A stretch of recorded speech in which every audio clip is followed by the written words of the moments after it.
Olá, boa noite, meus queridos colegas de profissão, pais, familiares, professores e todas as pessoas que estão aqui com a gente nessa noite e esse grupo que só cresce. Eu gostaria de começar a noite, né, me solidarizando com todos os meus companheiros, seres humanos do Rio Grande do Sul, que estão passando pela pior tragédia de suas vidas, né, inesquecíveis, não apenas em relação às questões, às perdas financeiras, mas a tudo que se vê lá. Eu tenho amigos muito próximos, profissionais e colegas da minha vida pessoal que estão passando por situações muito difíceis, e nós começamos a noite convocando todos vocês para quem puder doar qualquer que seja, né, a forma, seja financeira, seja em relação a trabalho, seja em relação a alimento, seja em relação à ligação telefônica que vocês possam fazer, por favor, colaborem com os nossos conterrâneos do Sul. Somos todos brasileiros, somos todos seres humanos, precisamos nos solidarizar com toda essa tragédia que tem acontecido lá. Eu preciso começar a noite assim, eu preciso agora também subir aí, né, o astral para que a gente possa falar de um assunto tão importante, num mês tão importante na minha vida, o mês de maio, que vem logo depois de abril, que é o mês do autismo, é o mês que nós dedicamos à ecolalia, esse assunto tão importante. Eu queria dar boa noite a Clebson, meu companheiro da noite, meu intérprete de Libras. Eu queria fazer a minha audiodescrição. Eu sou uma mulher branca, de cabelos no ombro, cor de rosa, estou usando um colar prata, um brinco também prata, batom rosa. Eu estou com uma blusa azul e o fundo da minha tela está desfocado, mas é uma cortina laranja e uma cama, porque eu estou em um hotel em Belém do Pará, essa terra que eu tanto amo, e passarei a semana toda aqui, a convite da UNAMA. Sou madrinha do curso de fonoaudiologia da Universidade UNAMA, e é um prazer enorme estar aqui com vocês. Eu queria dar boa noite para os meus queridos que estão aqui desde cedo, a Elaine e a Maria Regina, de Belo Horizonte, Minas Gerais, a Máxima, de Barra de São João, no Rio de Janeiro, a Amanda, de New Jersey, USA, estamos internacionais, a Marlice, de Três Passos, no Rio de Janeiro, a Patrícia, de São Gonçalo, também no Rio de Janeiro, a Daiane e todos os meus queridos de Salvador, a Aline Moreto, de Cianorte, no Paraná, a Muriele, de Sinop, no Mato Grosso, já estive lá, a Sara de Anchieta, no Rio de Janeiro, a Fiamma de Macapá, lá no norte, aqui pertinho de onde eu estou, graças a Deus, a Heloísa, de Foz do Iguaçu, no Paraná, a Ana Perce, de Palmas, no Tocantins, estive em sua terra, nesse Tocantins, nesse final de semana, ô lugar bonito, a Mirela, de Recife, Pernambuco, a Débora Mello, de São Paulo, a Mônica, de São João do Meriti, Rio de Janeiro, a Patrícia, de Santo André, em São Paulo, a Cleide, de Pontes e Lacerda, também no Mato Grosso, a Bianca, de São Gonçalo, no Rio de Janeiro, a Ramaiane, de Feira de Santana, e todos os meus queridos parceiros de Feira de Santana, pertinho da minha terra, Salvador, a Flávia, de Foz do Iguaçu, no Paraná, né? O pessoal de Campinas, Boca do Acre, vou falar agora, eu não tenho mais os nomes porque não deu tempo de eu anotar todos, o pessoal de Teresina do Piauí, o pessoal de Papanduva, Santa Catarina, São Luís do Maranhão. Atenção, estou aí com vocês no sábado, no congresso da Cuidar Mais. Gleiciane, de Belo Horizonte, o pessoal de Salvador, que coisa mais linda. Onde mais? Lorena, São Paulo, Codó, no Maranhão, Tucano, na Bahia, o pessoal de Guarulhos, São Paulo, Aracaju, Sergipe, Cuiabá, Mato Grosso, estarei com vocês no mês que vem. Pessoal de Matão, São Paulo, Suzano, também São Paulo, Macapá, eu já falei, Goiânia, centro do nosso país, Recife, Rio de Janeiro, Araguari, Minas Gerais, minha terra, assim como o pessoal também de Betim, pessoal de Dourados, e todos vocês sejam muito bem-vindos a esse evento. Ficaremos aqui juntos durante 3 dias. O evento é sobre ecolalia. Eu separei ele em temáticas aplicáveis para ficar mais fácil a condução das perguntas. Ecolalia é o assunto da minha vida, é a paixão, é a dedicação completa que eu tenho, né? É o tema do meu livro, que vai sair aí esse ano, com fé em Deus. Então, é um assunto que eu tenho muito cuidado, carinho e interesse, porque sei da importância dele e da dificuldade da gente atuar com pessoas que ecoam. Sejam todos muito bem-vindos, é um prazer enorme ter vocês aqui mais uma vez. Façam as perguntas no chat, né? Hoje eu vou falar sobre desenvolvimento típico, sobre ecolalia no desenvolvimento típico, sobre a questão, né, do comportamento linguístico, de como isso pode vir a viabilizar aí alguns casos de ecolalia. Vou falar de características do autismo para a gente começar a linkar os assuntos.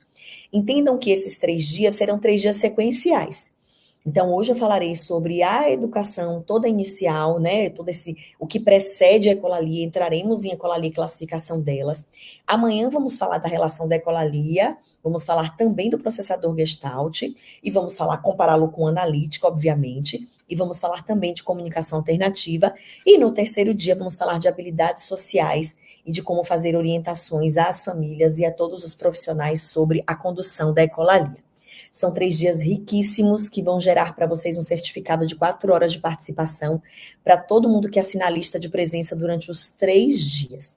A lista de presença será liberada aqui, mais próximo ao final da aula. Aproveitem a aula e se preocupem menos com a lista. Assim que ela estiver disponível, eu avisarei para vocês. Lembrem-se de assinar a lista os 3 dias. É muito importante para a gente essa informação, tá bem? Uma outra coisa importante é: Ju, você falou muitas coisas, eu não consegui acompanhar tudo. E agora, o que eu faço? Você pode reassistir esse nosso momento aqui, né? Durante toda a semana, vocês vão ter, no mesmo link que vocês acessaram hoje, a chance de assistir de novo. Aí você pode pausar, colocar em 0,75 para eu falar mais devagar. Eu sei que eu falo rápido, mas é uma característica minha que não vai mudar. Então, vocês podem aí pausar, anotar de novo, pode relembrar o que foi que nós vimos para fazer a pergunta no próximo dia. Tudo isso é possível porque nós temos aí essa equipe linda trabalhando por trás de tudo isso para fazer esse evento acontecer com a maior qualidade possível, acessando o maior número de pessoas possível. Muito obrigada a todos vocês que estão aqui. Eu vou começar explicando um pouquinho da minha formação e como é que até os estudos sobre ecolalia. Eu entrei na universidade de fonoaudiologia por acaso, né? Eu queria ser psiquiatra. Meu pai sempre disse que eu precisava ser psiquiatra, que eu era um para-raio de doido, era como ele falava, com a sua simplicidade, há mais de 20 anos atrás. E eu sempre fui muito encantada mesmo pela liberdade, né, de pensamento, e a loucura mora na liberdade de pensamento. Mas, ao mesmo tempo, eu sempre tive pavor de medicina, pavor de sangue, de hospital. Eu nunca quis trabalhar no hospital. Então, eu sabia que a medicina não era para mim. Eu tinha uma banda junto com uma amiga, cantávamos pelas noites de Barra Grande, na ilha de Itapari, que eu e uma amiga grande, querida, de vida, a Soraya Andrade, uma fonoaudióloga incrível.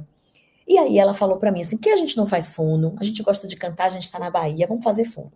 E entrei na fonoaudiologia por conta disso.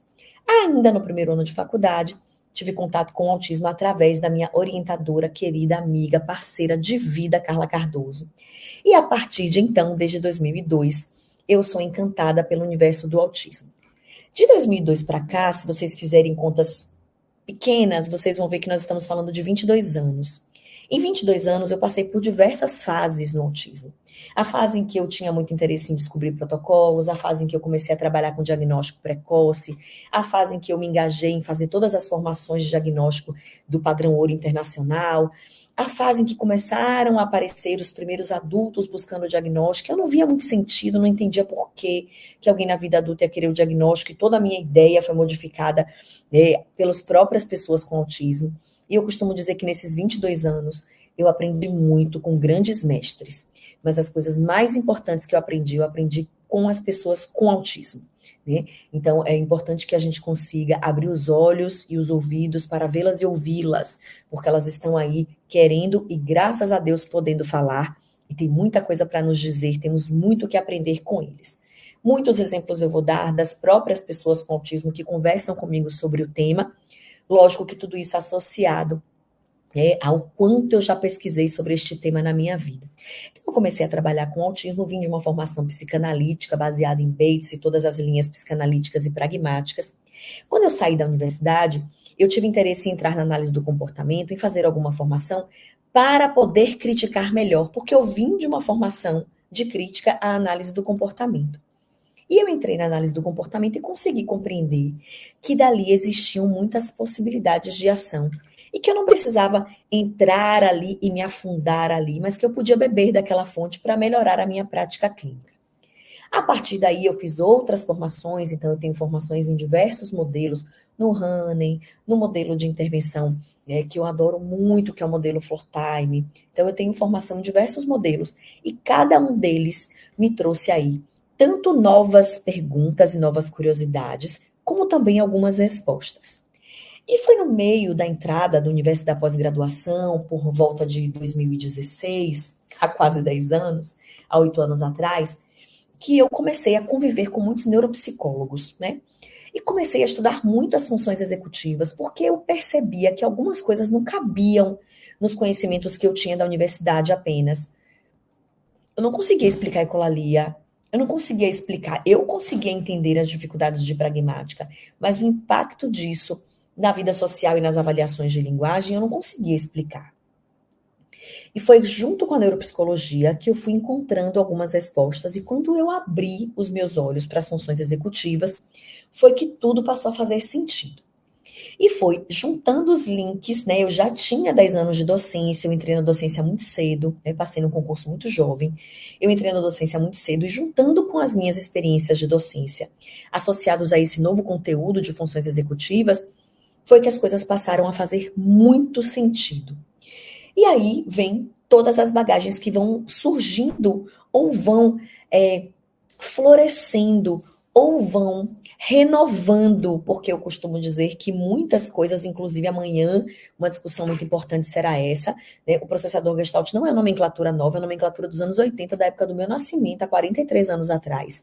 Então nós temos muito o que discutir, né, sobre o quanto esta possibilidade dessa nomenclatura, que parece ser nova, já existia e já era trazida e trabalhada por outras pessoas, inclusive por mim. O meu curso de ecolalia, se eu não me engano, já vai fazer 3 anos. E este ano nós estamos aí repaginando algumas estruturas para poder oferecer ainda mais qualidade para vocês. Mas esses são temas para os próximos capítulos. Eu vou começar falando agora, né, de como funciona o processamento da linguagem no sujeito típico. O que é que a literatura nos traz sobre isso? Como indicação de leitura, eu vou dar para vocês a indicação de 3 livros. O primeiro livro é um livro da Ellen Bee, que chama O Desenvolvimento da Criança. O segundo livro é um livro da Dione Papalha e também de uma colaboradora, eu lembro mais o nome da Dione, que chama Desenvolvimento Humano. E o terceiro livro é um livro de Warren Benson, que chama Avaliação, né, e Guia de Observação e Avaliação do Desenvolvimento Infantil. A capa de todos eles eu colocarei nos meus grupos de WhatsApp assim que terminarmos a live de hoje, para que vocês possam aí ter o interesse em buscar.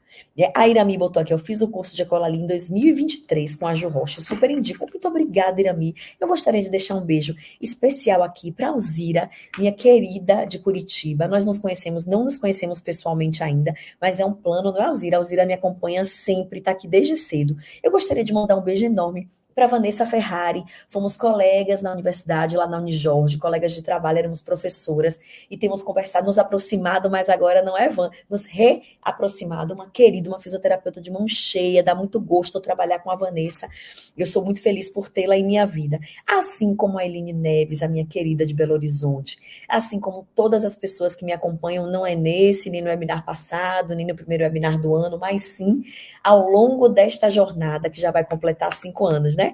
Essa jornada linda que nós temos aí. Então, um beijo a todas vocês que estão aqui, né, e que me acompanham e que acreditam no meu trabalho e que me ajudam a construir cada vez, né, mais assuntos e mais temáticas que podem favorecer e viabilizar a prática clínica de vocês, que esse é meu único interesse, né? E aí vamos lá. Quando nós nascemos com algumas habilidades. Nascemos com a habilidade auditiva de detectar traços distintivos dos fonemas, e essa audição nos primeiros 6 meses de vida ela é importantíssima para a aquisição da língua materna. Nós nascemos com memória, nós nascemos com atenção e interesse pela face e pela voz humana. Estes são pré-requisitos importantíssimos para a aquisição de linguagem nos primeiros meses de vida. Nascemos com estas habilidades, e aí estamos aí neste mundo em que vamos, nos primeiros 2 meses de vida, viver mais aquele mundo neurovegetativo, de assim, eu preciso dormir muito, o bebê dorme em média, né, de 15 a 18 horas por dia, a literatura varia muito em relação a isso, mas ele dorme muito mais do que ele fica acordado, porque ele precisa ganhar peso, ele precisa amadurecer as funções neurocognitivas e precisa também trabalhar as questões motoras. A Roberta Clark, um beijo enorme, Roberta, você é uma outra parceira incrível. viu? Muito obrigada por todas as suas palavras e sua companhia durante todo esse tempo. Então, as bebês nascem com estas condições aí, que são pré-requisitos importantes para o desenvolvimento das habilidades sociais, emocionais, motoras e linguísticas. Estou falando só de 4 domínios dos 6 que são descritos nos livros que eu citei para vocês. Então, quando nós nascemos, que temos toda essa condição de percepção sobre a voz humana, o nosso ouvido busca a voz humana. E o nosso cérebro começa a fazer exercícios de foco nesta voz humana para detecção de fonemas. E aí o que o bebê começa a fazer? De uma forma muito natural, por volta dos 2 meses, ele começa a perceber que ele sabe fazer som, que ele é capaz de produzir som. E por ele ter audição, né, ele começa a se autoestimular por aqueles sons que ele produz. Né? Então ele começa a se autoestimular, ele fica lá, que são conhecidos como os primeiros sons do bebê. Não são ainda, né, sons articulados, por isso eles não são considerados balbucios. Né? Então são os primeiros sons do bebê, não articulados, bem guturais, bem neurológicos. E estes sons, por você repetir eles com tanta frequência, porque auditivamente ele é interessante, junto com a visão e a interação que esse bebê tem pela face materna, pela presença de uma presença que a psicanálise vai chamar de função materna, né? O que é a função materna? É o sujeito quem vai fazer o famoso manhês. O que é o manhês? Aquela conversa, a mamãe, cadê a mamãe? A mamãe, mamãe, a mamãe, aquela conversa repetida, com muita entonação, com muita variação prosódica, muito na frente dos olhos da criança. É importante que essa distância seja de mais ou menos 30 centímetros, que é a condição que esta criança tem de observação mais profunda. E o que eu costumo orientar a Jó, fiz teu curso de ecolalia ano passado, foi um divisor de águas no entendimento das dificuldades de linguagem. Você é incrível. Oh, Jó, muito obrigada. Que palavras mais lindas. Que coisa mais linda. A Mônica Borges. Ju, eu fiquei emocionada de como você passa tanto conhecimento com tanto carinho. Oh, meu Deus. Eu tô precisando tanto desse carinho. Eu ando tão cansada. Obrigada, Mônica. E aí, o que acontece? Essa bebê tá lá, né? E ele começa a produzir esses sons e a mãe é importante a gente lembrar que para a psicanálise a função materna ela não precisa ser feita pela mãe. A função materna é a função da maternagem. É quem troca a fralda, é quem alimenta, é quem acarinha, é quem coloca para dormir, tá? E essa função pode ser exercida por uma outra pessoa da família. Nem todo mundo vai ter mãe nos primeiros meses de vida, tá? Né? E aí essa pessoa que vai estar lá conversando com essa entonação tão carinhosa, com esse manhês tão afetuoso, a mamãe, mamãe, ei mamãe, bebê, da mamãe. Uma das orientações mais importantes que nós podemos dar nesse primeiro momento é que para que você possa estimular ainda mais esse processo, né, essa falinha precisa ser repetida, precisa estar a 30 centímetros do rosto do bebê e a gente precisa usar batom. Quanto mais colorido o seu batom, mais atenção da sua criança você vai ter. E estes batons são batons que ajudam a gente, né, a dar mais ênfase ao movimento da nossa boca, que é tão importante para a imitação nos primeiros meses. Por volta dos 4 meses. De tanto manhês, porque nós fazemos isso todos os dias com os nossos bebês, na hora do banho, da troca de fralda, da alimentação. Esse bebê, ele tem uma fixação por nos olhar. O contato visual é longo, é contínuo, é caloroso. Para quê? Para ele olhar muito para nossa face e nossa boca, para que ele possa produzir os primeiros sons. E aí ele vai começar com mamã, mamã. E aí a mãe faz aquela festa, é o primeiro, né, balbucio do bebê. Esse balbucio que acontece por volta dos 4 meses, ele vai se especializar. Ele vai se tornar mais maduro. Então, nesse primeiro momento, o que a criança não tem? Controle mandibular. Então, assim, ó,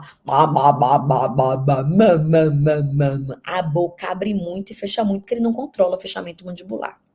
Este é o segundo passo, em que ele vai ter o controle de mandíbula para ele poder fazer um o precisa de controle mandibular. E depois ele vai para um terceiro estágio, que são estágios da praxis motoras da oralidade, que é o estágio de dissociação de movimento mandíbula-língua. Que ele vai conseguir fazer assim, ó, lá, tá, tá, tá. Primeiro ele faz assim, tá, tá, tá, tá, tá, tá, tá, tá. A língua tá grudada na mandíbula. A dissociação do movimento é um momento importante para a produção de novos fonemas, mas isso vai acontecer depois do primeiro ano de vida, ou próximo ao primeiro ano de vida. Então ela vai começar a produzir muitos sons, essa mãe estimula e ela continua produzindo mais. Ai, dá, dá, dá, dá, dá, dá, dá, dá, dá, a BDT, patá, patá.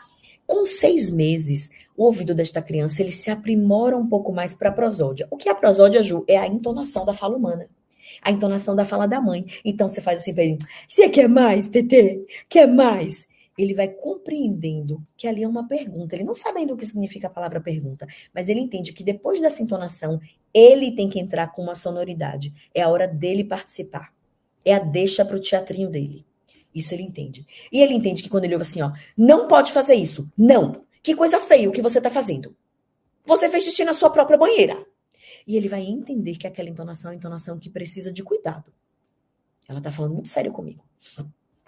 Essa percepção da prosódia acontece com muita ênfase entre os 6 e os 9 meses e prepara o bebê para a próxima fase, em que ele está fazendo muito treino articulatório e ele está ganhando tanto a condição auditiva de prestar atenção para essa prosódia e entender o que ela significa, quanto a condição de agora produzir prosódia. Então, o bebê de 10 meses ele faz assim, ó,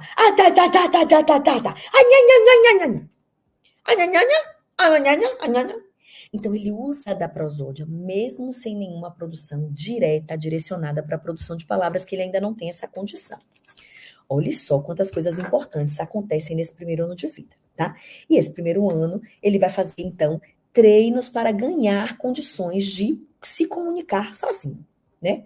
E aí ele entra numa fase entre os 10 e os 12 meses que chama pré-conversação. Ele já tem prosódia, ele tem percepção e atenção para esse outro, ele tem intenção comunicativa. Um sujeito, para ele falar as primeiras palavras funcionais, ele tem que ter 4 coisas. Ele tem que ter o que dizer, para quem dizer, ele tem que ter um mecanismo para dizer, né? O mecanismo vai ser com palavra, vai ser com gesto, vai ser com prosódia, vai ser com balbucio, se ele quiser dizer. Então, tudo isso precede a oralidade. E esta fase, ela é muito importante exatamente por isso, que a pré-conversação, ela acaba sendo, né, a realização, o produto final do bom desenvolvimento dos 6 domínios. Quais são os domínios do desenvolvimento previstos por Papalha? Motor, físico, cognitivo, linguístico, emocional e social. São 6 domínios. Então, dentro desses 6 domínios, nós vamos aí percebendo que ele está pronto para a pré-conversação. A pré-conversação é um marco muito importante para esse bebê. Deixa eu arrumar um jeito de botar meu telefone aqui carregando quietinho para a gente ter boa internet o tempo inteiro. Vamos rezar para dar certo. Vai dar. Sempre dá. Pronto. E aí o que acontece? Esse bebê está lá produzindo, né, tanta prosódia, se preparando tanto para poder, enfim, conversar. E a conversa estruturada com palavras funcionais acontece por volta dos 12 meses. O que acontece, Ju, nesse período dos 12 meses? Quais são os marcadores dos 12 meses? Aos 12 meses, o bebê ele consegue produzir em média 5 palavras contando com papai e mamãe. Ele compreende 10 frases de vida diária. Cadê o papai? Cadê a vovó? Vamos ver o papai? Vamos tomar banho? Quer dedê? Quer mamar? Né? E ele consegue, então ele compreende estas frases e ele consegue produzir estas 5 palavras, né? E ele compreende que a entonação precisa ser respondida. Então, quando você faz uma pergunta para ele, ele vai se virar para responder. Ele vai se virar como, Ju? E aí começa o nosso assunto. Ele vai se virar pegando pistas da fala do outro. Você fala assim para ele, ó, eu tenho um vídeo da minha filha sobre isso. Eu costumo mostrar nas minhas aulas, no meu curso tem, que eu falo assim, ó, Li, você tá brincando, é? Ela tinha 12 meses, ela fala assim, é. Aí, você tá brincando de quê? Ela, som. Não tinha pista, ela sabia que tinha que responder, ela se virou com o balbucio dela. E aí eu falei, você não quer... Aí ela brinca lá, tal, aí eu falei, você não quer falar comigo mais não? Ela, não. Ela não entende o que eu pergunto para ela, mas ela sabe que a prosódia precisa de resposta e ela não tem ainda instrumentos linguísticos para responder, então ela se apoia na minha fala. Ó, se apoia na minha fala, base decolalia. O que vai acontecer então? Esta criança, ela começa a produzir mais e mais palavras. Cada dia ela está preparada para produzir mais palavras, até que ela vai chegar aos 18 meses no marcador muito importante, que é o marcador das primeiras 50 palavras. A Tice pergunta assim, Ju, você pode orientar como trabalhar a prosódia? Posso, Tice? Pode deixar que eu falo sobre isso. Já está anotado, tá? A Gisele, a aula ficará gravada? Adoro fazer esses registros da senhora Gi. Fica assim, eu falei para vocês no início da aula, ficará gravada. Viu? Lore, a pré-conversação, ela não é um domínio, ela é uma habilidade que vai acontecer, ela é um marcador, tá? Os domínios são motor, físico, cognitivo, linguístico, emocional e social. Pré-conversação é um marco linguístico. tá? É um marco não apenas linguístico, que envolve todos os domínios. Eu preciso ter interesse pelo outro, maturidade emocional eu preciso ter domínio motor para poder produzir oralidade e prosódia. Então, é um marcador que acaba englobando todos estes outros domínios. Por isso que eu considero ele o marcador mais importante da primeira infância. E ela chega neste primeiro ano de vida, né, com pelo menos estas 5 palavras aí, que incluem papai e mamãe. Alguns protocolos nem incluem papai e mamãe, de tão importante que papai e mamãe, tão ancestral que papai e mamãe é, né? Nem inclui. E ela chega nesse primeiro ano de vida, né, com estas primeiras palavrinhas. Aos 18 meses, os marcos do desenvolvimento dizem que ela vai ter uma média de 30 a 50 palavras produzidas. E por conta disso, ela agora está pronta para as primeiras justaposições. O que são justaposições? Justaposições são quando ela pega trechos de palavras para se comunicar através das primeiras elaborações de frase. Então, ela fala assim, ó, Deneca, adê papai, né? Tá não, tá não. Então, o que isso quer dizer? São trechos de palavras justapostas, que são considerados o primeiro marcador sintático da criança, é o marcador dos 18 meses. Vamos para os 24 meses. Com 24 meses, ela produz entre 200 e 400 palavras, depende das experiências de vida que ela teve e de outras questões, inclusive genéticas. Ela produz essas palavras, ela já tem estrutura para construir estas frasezinhas de 3 elementos ainda sem conectivos. Ela não tem ainda muito domínio, mas ela já tem muitas coisas para dizer. Então, do segundo para o terceiro ano, nós vamos passar por uma fase importantíssima, descrita pela Cláudia de Lemos na literatura como uma fase de complementaridade e especularidade. Ela pega trechos da fala do outro para construir as primeiras orações. Vou dar um exemplo da minha filha. A minha filha Cecília, só dou exemplo de Elisa, não, dou exemplo das duas, que eu tenho 2 cobaias em casa. A minha filha Cecília, nós estávamos dormindo na casa do meu pai. Meu pai ronca muito. E ela tinha por volta de 1 ano e 9 meses.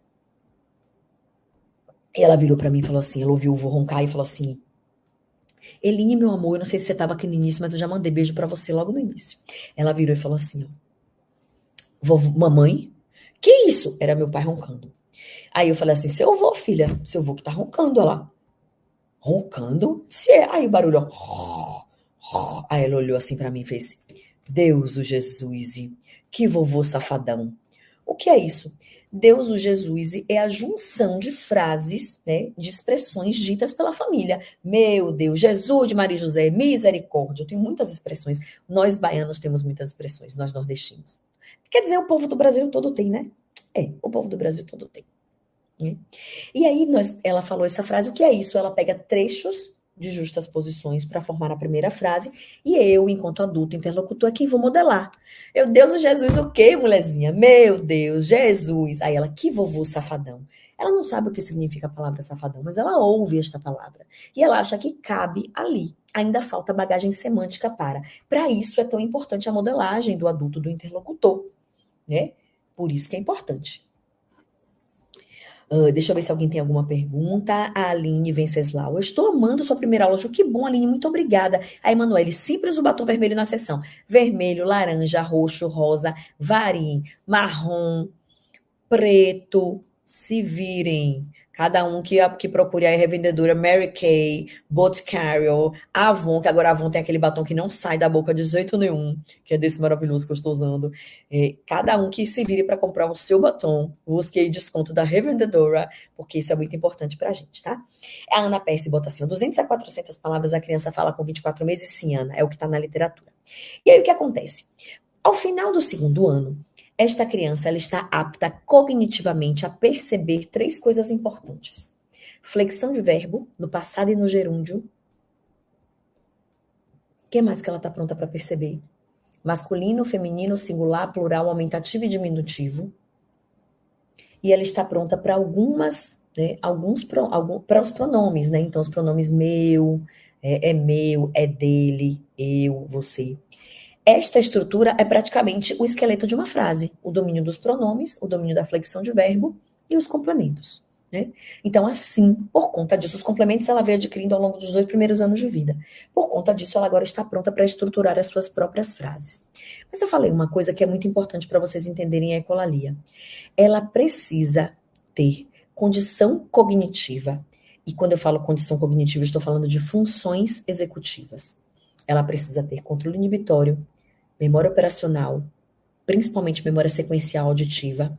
ela precisa ter uma coisa chamada coerência central e teoria da mente, para poder filtrar a fala do outro e perceber que ela é feita de palavras e não de blocos. As frases, elas são o bloco. A criança ouve as frases, com 6 meses de vida, ela tem a condição cognitiva de fazer uma análise de probabilidade de recorrência fonêmica. Olha que coisa incrível. O que isso quer dizer? Ela começa a perceber que, por exemplo, cadê Pedro? Você quer água? Cadê a água do Pedro? Pega ali, gente, uma água pro Pedro. Não bebi água hoje, eu tô com sede. O Pedro não ficou ouvindo a palavra água, água, água, água, água no ouvido dele. Ele ouve frases que contêm a palavra água e que geralmente vão vir associadas ao elemento água. E o cérebro dele é capaz de fazer assim, ó. Água tá vindo muito junto com esse líquido transparente. Então o nome disso é água. E ele consegue quebrar um bloco e formar um conceito associado a uma palavra, significado significante. Isso é incrível. Isso é incrível. Não é incrível? É uma habilidade de análise, uma habilidade analítica. E é por conta desta habilidade, que é baseada numa condição cognitiva chamada coerência central. Coerência central é a habilidade que eu tenho de criar conceitos, né, de coisas que não nos foram ensinadas, de partes. Eu vou dar um exemplo para vocês. Há um mês atrás, eu fui dar uma aula numa cidade do interior da Bahia chamada Jequié. Eu não conhecia Jequié. Jequié não tem aeroporto, eu precisei ir para Jequié de ônibus. E o que aconteceu? O meu ônibus chegava em Jequié, meia-noite, meia, mais ou menos, no início da madrugada. E eu tinha recebido a informação do meu contratante que, assim, ó, o seu hotel é praticamente em frente à rodoviária. Não precisa pegar Uber, não precisa pegar nada para se deslocar, você vai andando. E eu fiquei pensando, mas é muito tarde, né, de madrugada. Eu vivo, né, viajando. Em 3 dias, em um dia eu atravessei 3 estados. Eu vivo na estrada. Então eu tenho padrões de observação para me mostrarem com o mínimo de coerência se o lugar é seguro ou não, porque eu não tenho quem me diga o tempo todo se é, eu não vivo lá.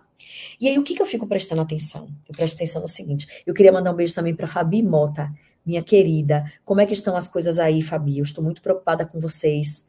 Vocês estão com sinal de internet? Ela falou que o sinal de internet voltou na região central do Rio Grande do Sul, por isso ela está podendo me acompanhar. Fabi, começamos à noite fazendo uma campanha pelos nossos, né, patriotas do Sul, nossos colegas do Sul, nossos amigos, nossos irmãos do Sul. E que bom que você está aqui, Fabi. É um prazer ter você aqui mesmo sobre todas essas dificuldades e contingências. Viu? Meu coração está com vocês aí no Sul. Voltando então para o assunto de Jequié. Então eu estava lá em Jequié, chegando na cidade, e eu não sabia se a cidade era segura ou não. Estava ansiosa de ir com a minha mochila, com todos os meus pertences para o hotel. E aí o que eu comecei a perceber, eu vou perceber os traços que a cidade me traz. Quais são os traços que eu percebo? As casas têm grades? Tem alguém com a janela aberta? Tem gente sentada na porta? E o que foi que eu observei?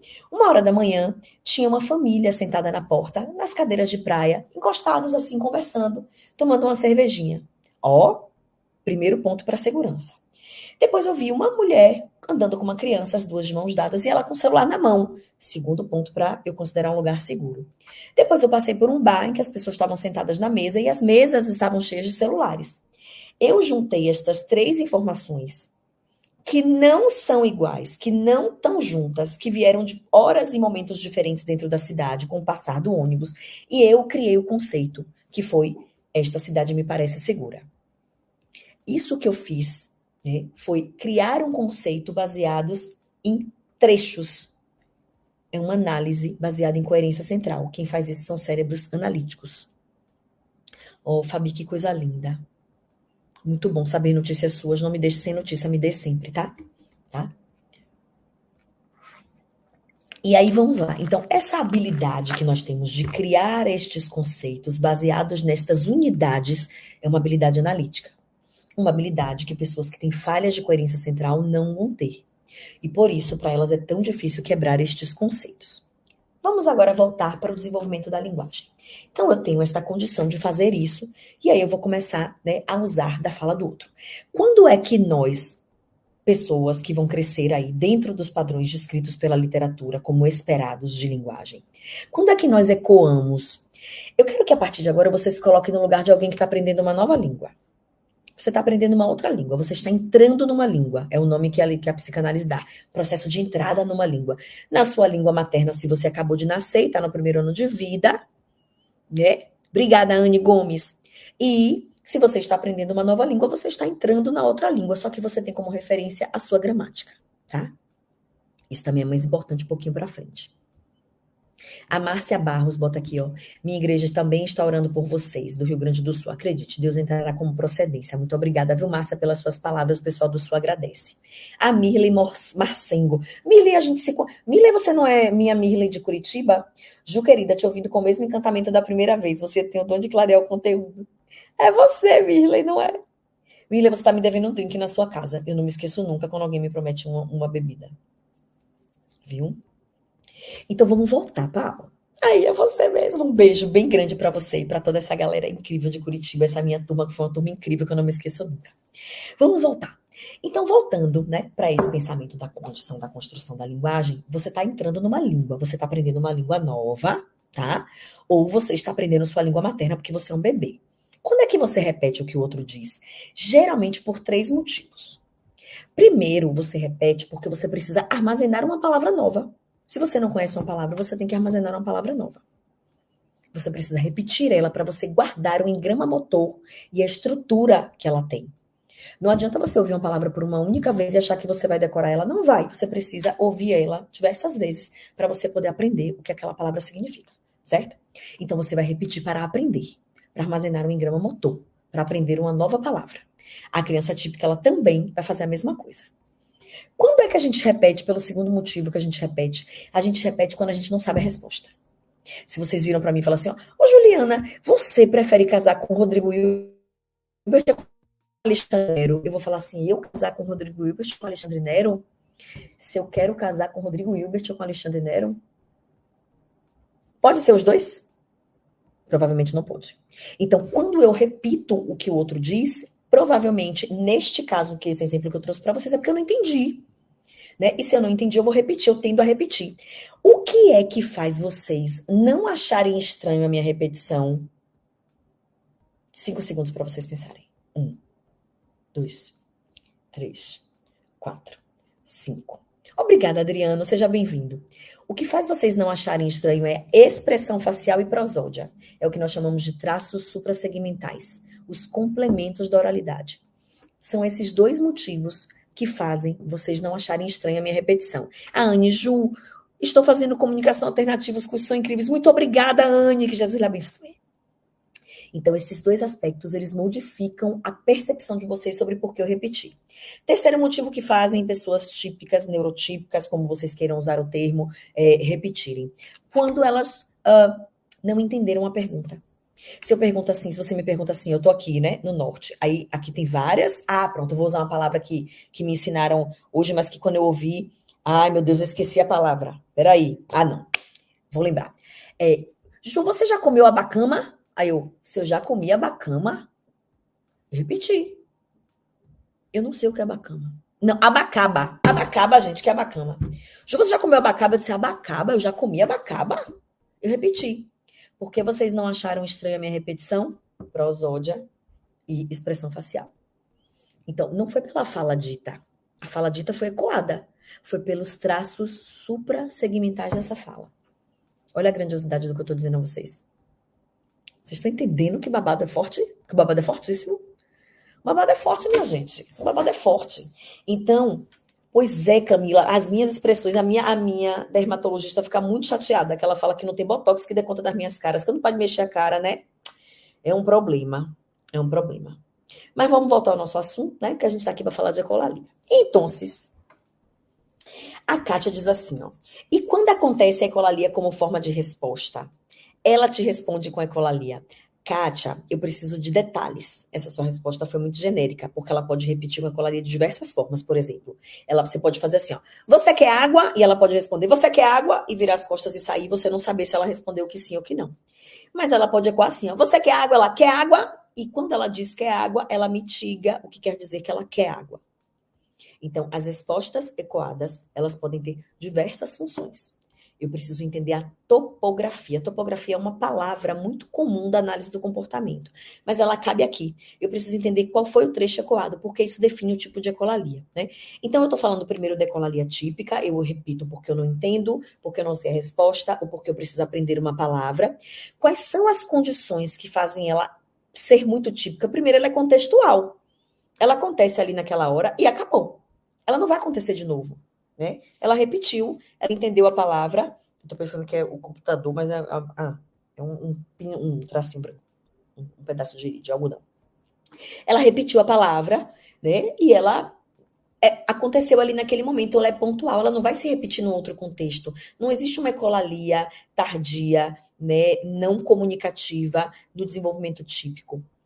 Né? Quando você vai repetir, você tem como contextualizar, e ela acontece muito naquele momento em que a situação comunicativa está acontecendo, certo? Então, esse é um aspecto importante para a gente compreender que seres humanos ecoam. Só que o que diferencia o eco do desenvolvimento típico do eco do desenvolvimento atípico é a expressão facial, a prosódia, a intenção comunicativa, né? E aí vem uma outra frase importante: toda ecolalia tem função comunicativa, nem sempre tem intenção.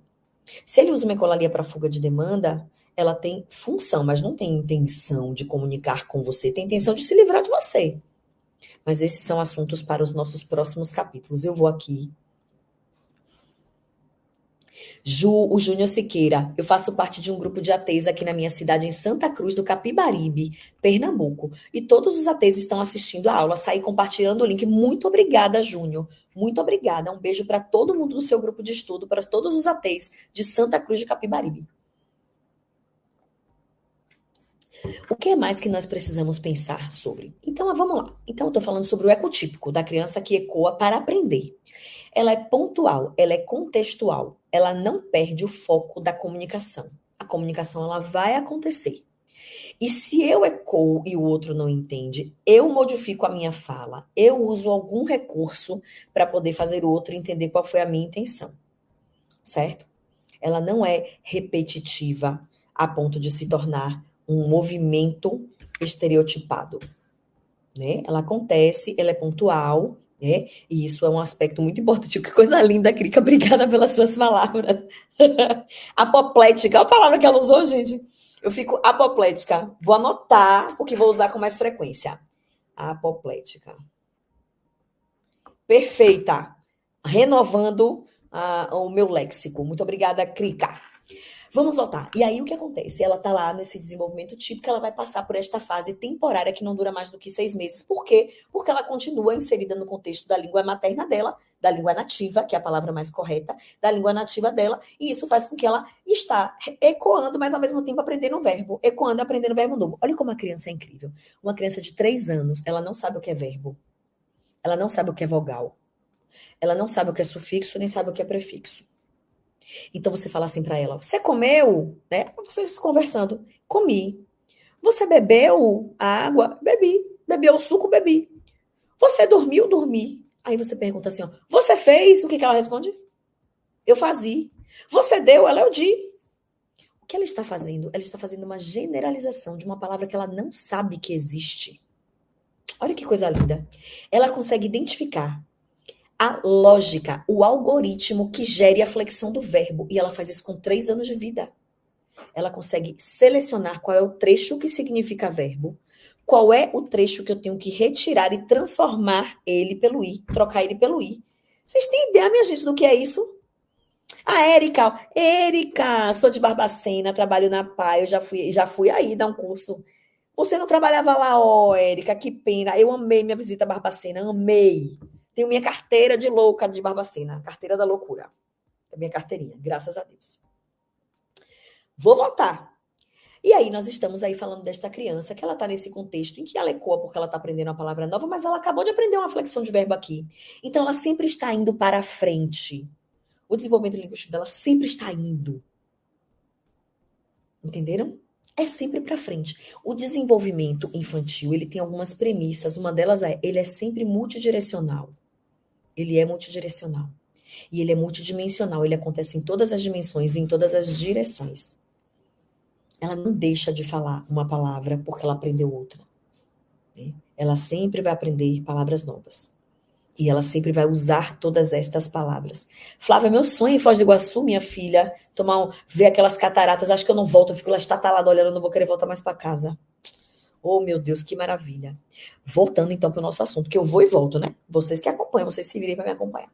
Então, o que acontece é que nesse primeiro ano de vida, até o terceiro ano, nós temos aí um período importantíssimo de maturação sintática, que garante que você vai ser capaz de narrar. Tudo isso associado a uma questão simbólica. Quando o símbolo começa a acontecer, o que é o símbolo? A ausência do objeto concreto. O pensamento agora é operatório, ele acontece, o mundo acontece dentro da minha cabeça. Ela começa a ter que explicar o que ela está brincando, porque os objetos não estão mais lá. Né? A Ana Percy Mesquita. Ana Percy, um beijo enorme pra você, meu amor.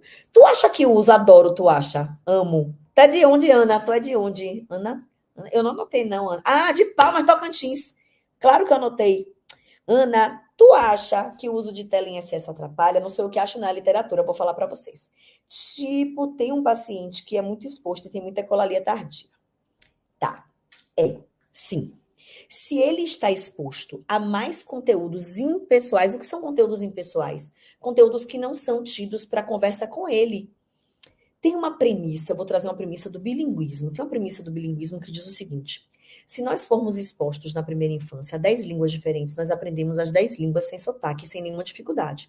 Vão ser línguas consideradas línguas, né? Você vai ser uma aquisição bilíngue.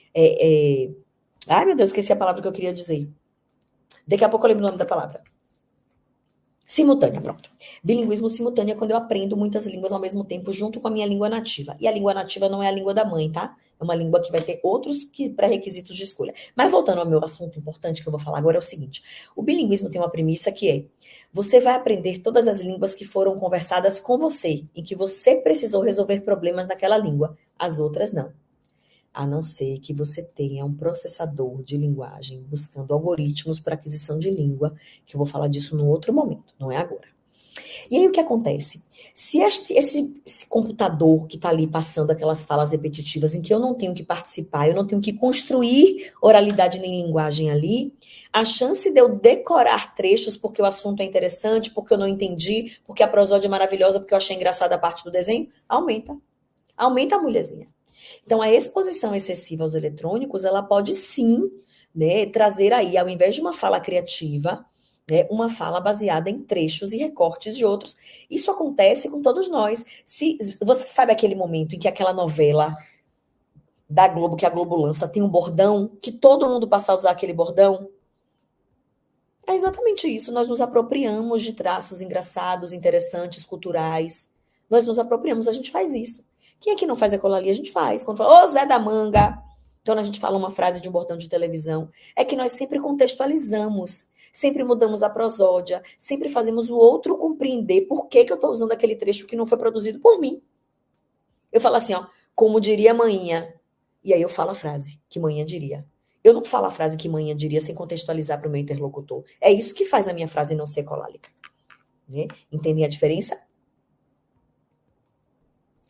Deixa eu ver se a gente tem mais perguntas. A Erineide Teixeira, Ju, sou fonoaudióloga, fiz seu curso de ecolalia em João Pessoa, que mudou minha visão na prática clínica. Obrigada, Erineide, que coisa linda de ler. A Márcia de Avis, Ju, eu e minha amiga Rayane estamos vendo e aprendendo e amando a sua didática. Muito obrigada a vocês duas. Ana Caroline Borba, Ju, define direitinho a ecolalia tardia, por favor. Por exemplo, cantar músicas com frequência, ecolalia tardia. Muito boa sua pergunta, Ana. Vamos lá. Então, vamos definir as... É porque, mulher, eu tô falando da ecolalia típica ainda, né? É por causa disso que eu não cheguei nesse assunto, né? Vamos lá. Então, vamos voltar para esta ecolalia típica, que vai perdendo as características de tipicidade, porque não tem expressão facial que acompanhe, não tem entonação que acompanhe, e não tem teoria da mente que contextualize o outro. Quando eu estou conversando, né, uma coisa, por exemplo, ó, vou dar um exemplo bem baiano, tá? Nós, da Bahia, em absolutamente qualquer hipótese, em qualquer circunstância, que alguém na Bahia grite assim, ó, e aí? Às vezes você está conversando, a gente vai para onde? Vai jantar onde? E aí? O que foi que a gente vai decidir? E aí? Quando nós ouvimos e aí, automaticamente qualquer baiano grita chupa toda, por causa da música de Gilberto Gil. É uma cultura, é cultural. Faz parte de um complemento, é uma especularidade, é uma complementaridade cultural da Bahia. Claro, eu faço isso na Bahia, todo mundo da Bahia entende, todo mundo da Bahia vai rir, mas eu não vivo só na Bahia. Felizmente, eu vivo por esse Brasil todo. E eu costumo fazer a mesma coisa. Toda vez que alguém fala, e aí, eu vou falar assim, ó, se fosse na minha Bahia, o que é que eu ia gritar? Chupa toda. E eu ainda falo cantando para a pessoa que está me ouvindo entender que é uma referência à música. Na Bahia não precisa falar cantando. É só falar chupa toda.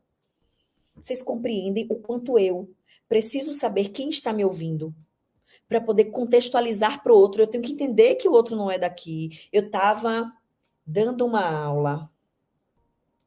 Ai, gente, é difícil demais lembrar as minhas aulas, que é muita aula.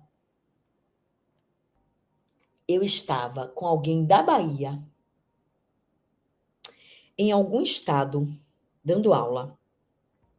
E aí eu usei um termo, era um estado que não era Bahia, eu usei um termo. E aí a pessoa que estava comigo, que era baiana, falou assim: Você acha que as pessoas estão te entendendo? Ninguém aqui usa essa palavra. Aí eu, qual foi a palavra que eu usei que ninguém aqui usa? Né? E aí obrigada, Raniele, muito obrigada, meu amor. E aí eu falei assim, ih, gente, é mesmo, vocês não conhecem essa palavra? E aí contextualizei. Por que eu não contextualizei antes? Porque eu não sabia que eles não conheciam. Vocês entendem o quanto é importante eu conhecer o outro para eu poder contextualizar o que eu estou falando?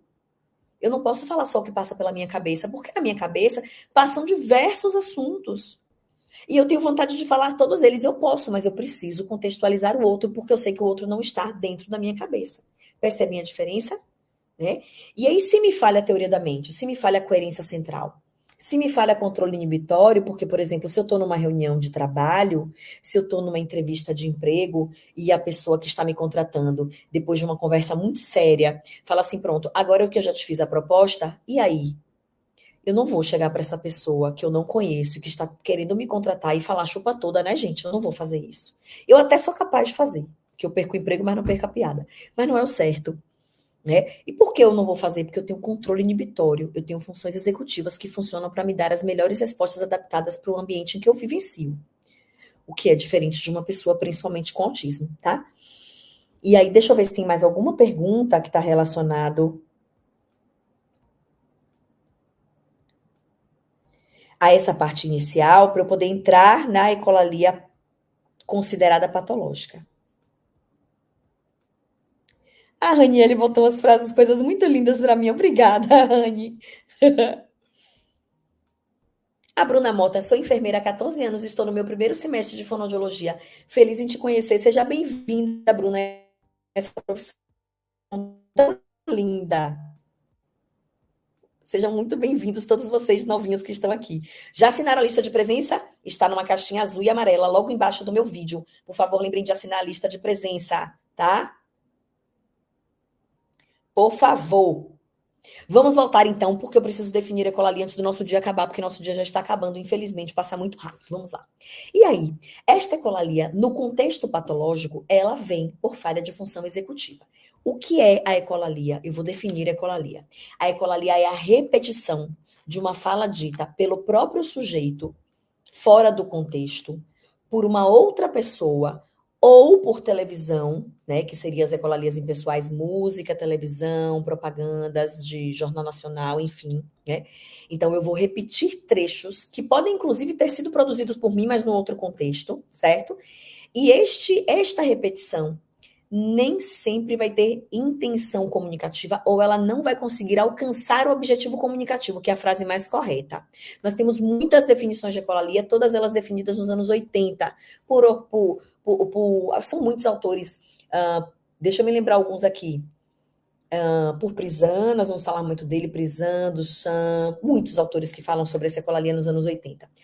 E aí, lá nos anos 80, quando eles definem o que é essa ecolalia, primeiro, a ecolalia ela veio descrita como característica do autismo desde a primeira descrição do autismo em 1943 por Leo Kanner, né? O nosso neurologista, o nosso psiquiatra austríaco que definiu o autismo.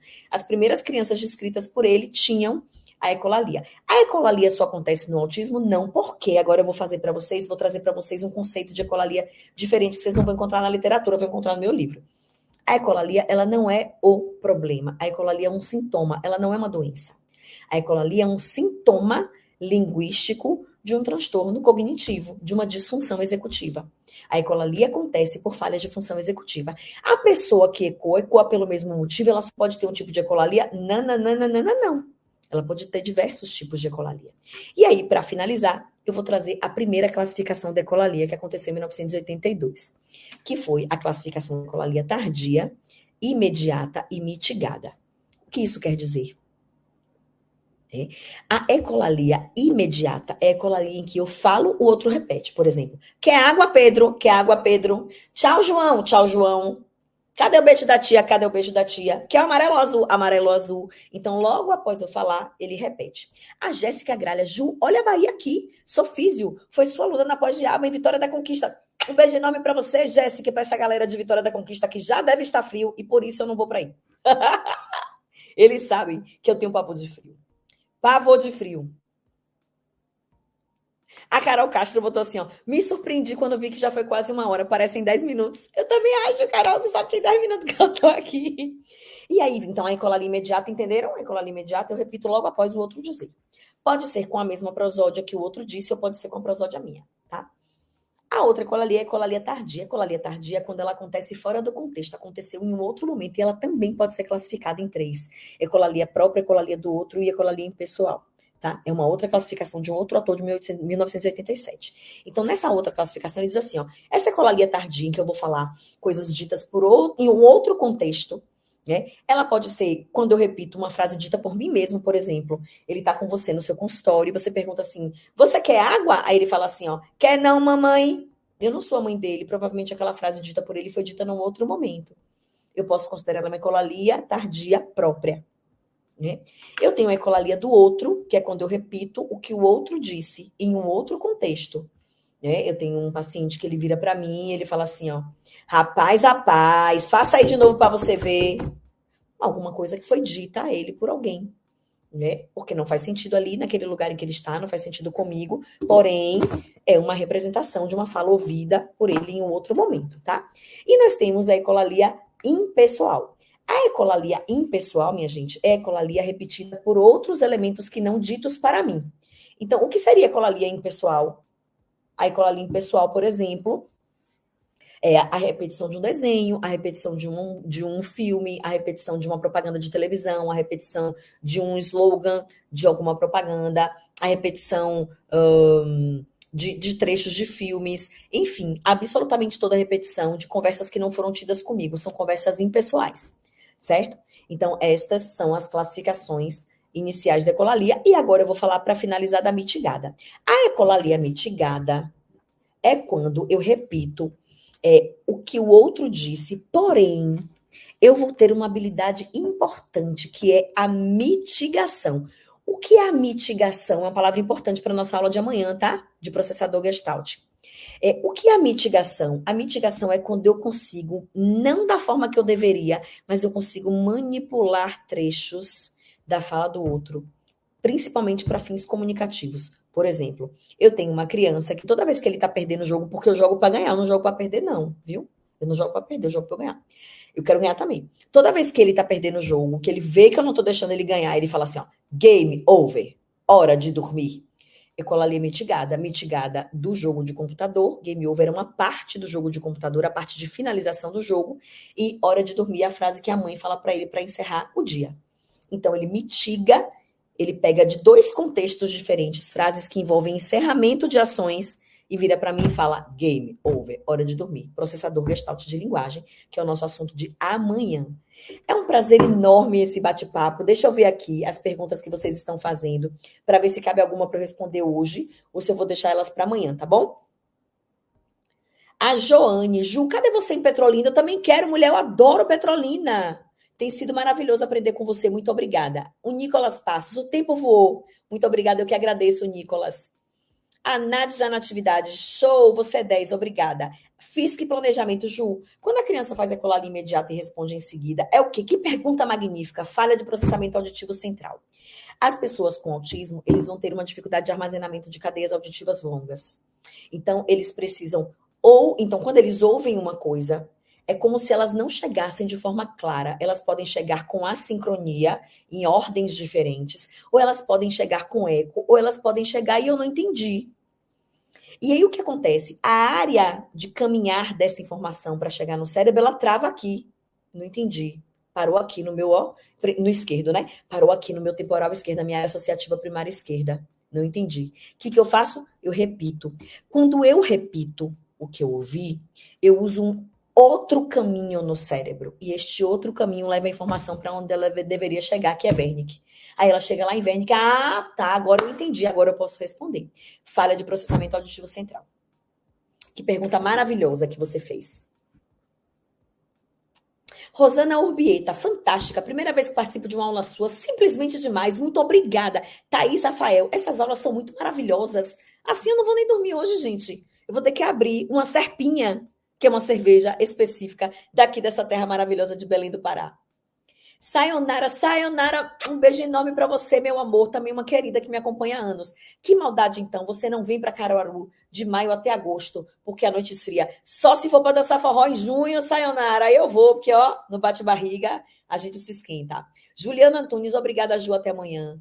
Ju, sobre os pensamentos reverberantes, como não confundir com a ecolalia tardia? Os pensamentos reverberantes, eles também são falhas de funções executivas, porque eles são interferências. Eu não consigo controlar a interferência cognitiva. E esses pensamentos, eles podem, inclusive, significar outros diagnósticos neuropsiquiátricos e não autismo, tá? Que mais? Vim para Alta Floresta, no Mato Grosso. Aqui não tem frio nunca. Uhul! É o convite da Juliana Florence. Partiu Alta Floresta. A Kelly David, aprendi demais. Que maravilha, parabéns. Ju, não tenho pergunta, você é perfeita. A Bárbara Lima, obrigada, Bárbara. A Mônica, Ju, quando você vem ao Rio de Janeiro? Em agosto, eu tenho uma data prevista no final de agosto para o Rio de Janeiro. Que mais?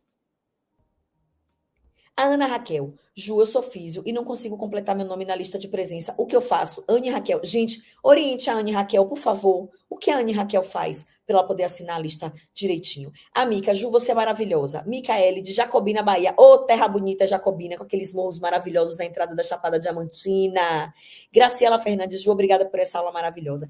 Eu queria agradecer todos os milhares de comentários que eu não dou conta de acompanhar, as mais de 1.000 pessoas que estavam simultaneamente assistindo a nossa aula de hoje.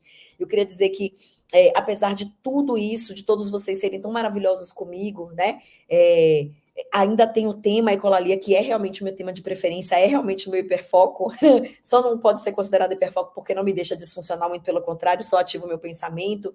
Eu queria agradecer muito a presença de vocês, principalmente agradecer a presença das pessoas do Sul, que estão passando por esses momentos tão difíceis lá na vida deles, com familiares, com pacientes, com pessoas conhecidas, né, passando necessidade, desaparecidas, sem água, sem luz, sem poder dar notícia, e ainda assim a esperança, e ainda assim vocês tiraram um tempinho para vir aqui me ver, eu não tenho nem palavras. Muito obrigada. A Maria Pereira, obrigada, Maria Pereira, seja bem-vinda, que vocês que estão aqui pela primeira vez, permaneçam aqui comigo, porque amanhã esta aula vai pegar fogo, porque eu vou falar da diferença entre o processador analítico e o processador gestalt, como isso impacta na ecolalia, e como a comunicação alternativa pode ajudar estes pacientes. Vai ser uma aula e tanto, porque é o tema que turbina o meu curso de ecolalia. A Gabriele está lá em Porto Alegre, meu coração está com você, viu, Gabriele, com todas as pessoas que estão passando por dificuldades aí no Sul, nosso coração está com vocês. Eu estou aqui no Norte, mas meu coração está inteirinho aí com vocês. Eu vou pedir para a minha equipe maravilhosa, para Pablo Araújo, para Ixel Holanda, para ao final vocês colocarem mais uma vez o link de doação, né, da CUFA, para que a gente possa ajudar aí os nossos amigos, irmãos brasileiros do Sul. Muito obrigada, Clebson, mais uma vez. Sem você, a gente nunca teria esse show de acessibilidade que a gente tenta fornecer. Obrigada à minha equipe maravilhosa. A todos vocês que estão aqui comigo, eu espero vocês amanhã no mesmo horário. Vocês viram que a gente começa em ponto, hein? Às 20h30, horário de Brasília, em ponto. Eu espero vocês para a gente falar desse tema incrível, que é o processador analítico e o processador gestalt e a influência disso na ecolalia e na comunicação alternativa. Um beijo, minha gente. Até amanhã. Bom descanso para vocês, hein?